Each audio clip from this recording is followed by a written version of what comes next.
Samahan niyo po ako dahil ngayong araw ay pupunta po tayo ng Abu Dhabi at magta-turnover po tayo ng crown at makikisaya sa Abu Dhabi Kalayaan 2024. So grabe, sobrang dami nangyari sa loob ng araw na ito at syempre excited po akong i-share sa inyong lahat. Ready ka na ba? Let's go! Hello everybody! This is Rochelle and welcome back to our vlog! Nga mga beshi ko, hindi na nga po ako nakapag-video pero ngayon po is on the way na po tayo papunta sa Abu Dhabi. Before mga beshi ko is nakabus po tayo pero ngayon naka-car lift na po tayo. Costume po tayo nadala na gagamitin ng ibang mga candidates.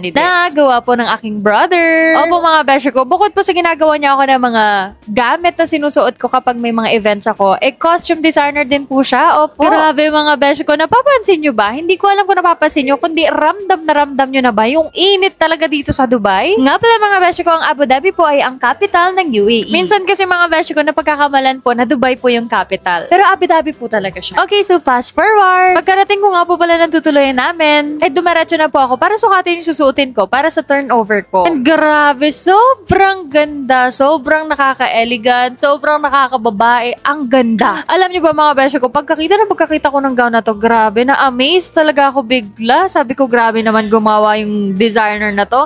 Hello kay Mami Jet. As always, thank you very much po. Alam mo yung outfit na hindi mo pa sinusuot, kakakita mo pa lang, ma-amaze ka na. Ganon yung itsura ko talaga, amazed na amazed talaga ako. Hindi naman halata, diba? Konting sukat-sukat lang, tinitignan kung may i-adjust pa. Alam nyo, nafe-feel ko dito para ako si Pia Worst pa. Huy, Emika girl! And after mga beshi ko, umuwi na rin po tayo. Diretso na po tayo sa hotel kasi nagpahinga ako mga beshi ko ng konti kasi grabe, sobrang init talaga sa labas. At syempre, tinulungan ko din po yung kapatid kong gumawa ng costume. So ayun mga beshi ko, dahil nga medyo patapos lang po yung costume, ang ginagawa lang po namin dito is dagdag lang po kami ng mga details. At syempre mga beshi ko, kailangan natin tulungan kasi guys, yung kapatid ko, pag gumagawa talaga ng costume, sobrang dedicated yan. Wala talaga yan tulog.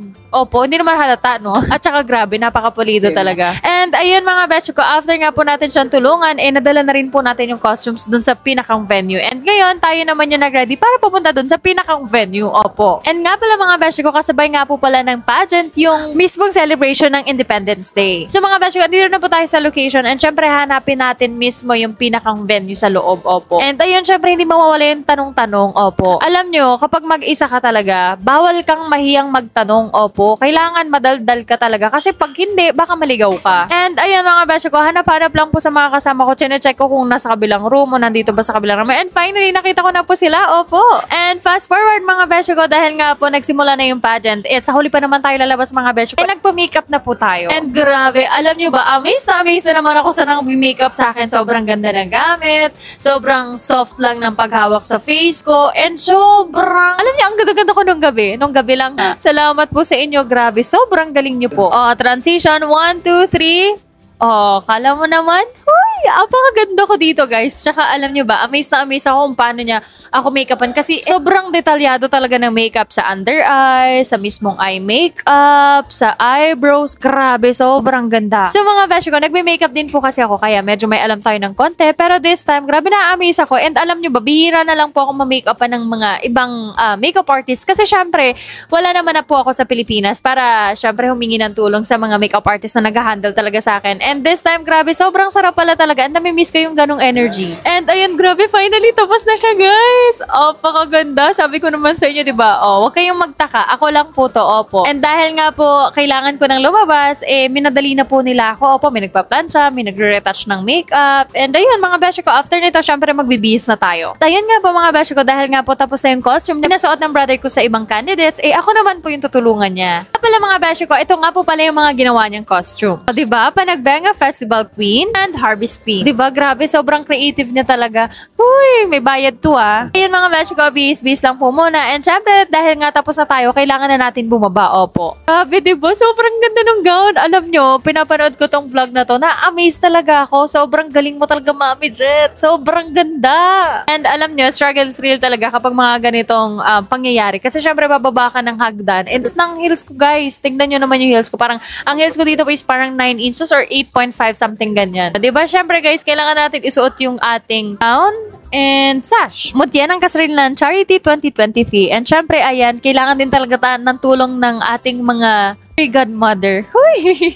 Syempre guys, hindi naman natin makita yung sarili natin since madilim nga po. Opo. Diba? Ang ganda-ganda ng backstage. Ang dilim. So, ayan mga beshi ko. Konti-konting pictures. And then, to go. So, finally guys, nakaupo na po tayo sa ulan. Ito nga pa pala si Miss Jewel. One of the queens from last year. Syempre mga beshi ko, uupo muna tayo. Mag-muni-muni. And syempre, manunod tayo ng mga candidates. Grabe nakakamiss pala talaga. Ini-imagine ko kasi yung pakiramdam ng mga candidates sa stage. Grabe, nakakamiss yung feelings, yung adrenaline ng pageant. Sobrang sarap sa feeling. And, ayun, grabe, syempre, konting kulit-kulitan. Kasi cute yung music. So, nagpa-cute lang din kami. Opo. Mga beshi ko, minsan lang din po kasi talaga kami magkita. Actually, nagkita lang kami dito sa pageant na to. Ulit. Ayun, mga beshi ko, tinawag na po tayo. And finally, it's our time! It opens an opportunity for me to continue my content creation journey and give birth to my skin name today, Rishabh Dubai. I am happy to share my story with everyone here and will be grateful to what Mutya have given me. The courage, strength, and pride to stand up every single day. Ito na nga po pala yung ating final walk. O, diba? Hi, ang lola mo. Uy, feeling ko talaga ano ko dito. Feeling ko sobrang elegant ko. Uy!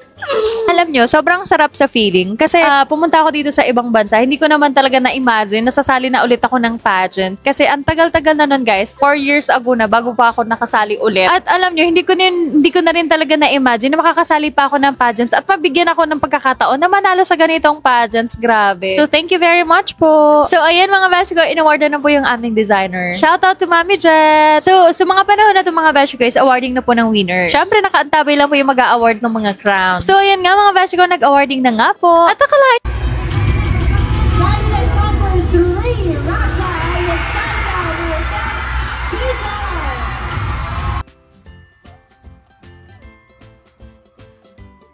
At akalain nyo mga beshi ko, kung sino po yung ginawa ng brother ko ng costume, sa kanya ko po mataturn over yung crown. O, diba, bongga? Kaya sobrang tuwan-tuwa ako. Congratulations, my love. At grabe, alam nyo ba mga beshi ko, na sobrang bagets lang ng batang to, pero sobrang tangkad. Nasa 6 flat siya, guys, or 6.1. Grabe, samantala ako 5'5 lang. And ang heels ko lang dyan, guys, kaya medyo mataas ako, is 9 inches. Opo. At in fairness, ang lalaki po ng potential ng mga candidates this time. At congratulations po sa mga nanalo. Grabe, sobrang gandang experience na to. Sobrang saya and sarap sa feeling. Kasi guys, ang dami pala talagang event na pwede tayong makilaho kahit nasa ibang bansa tayo. So fast forward mga beshi ko, konting sayawa lang sa gilid kasi tapos na po yung event. At syempre, hindi mawala yung mga konting picture-picture. Opo. And syempre, hindi mawala yung pag-emote-emote natin dyan. Opo. Na hirap ang mga beshi ko kasi wala po talaga yung videographer ko. Yung kapatid ko yung nagbi-video. So hindi po maalam. So nagsastruggle pa kami dalawa. Opo.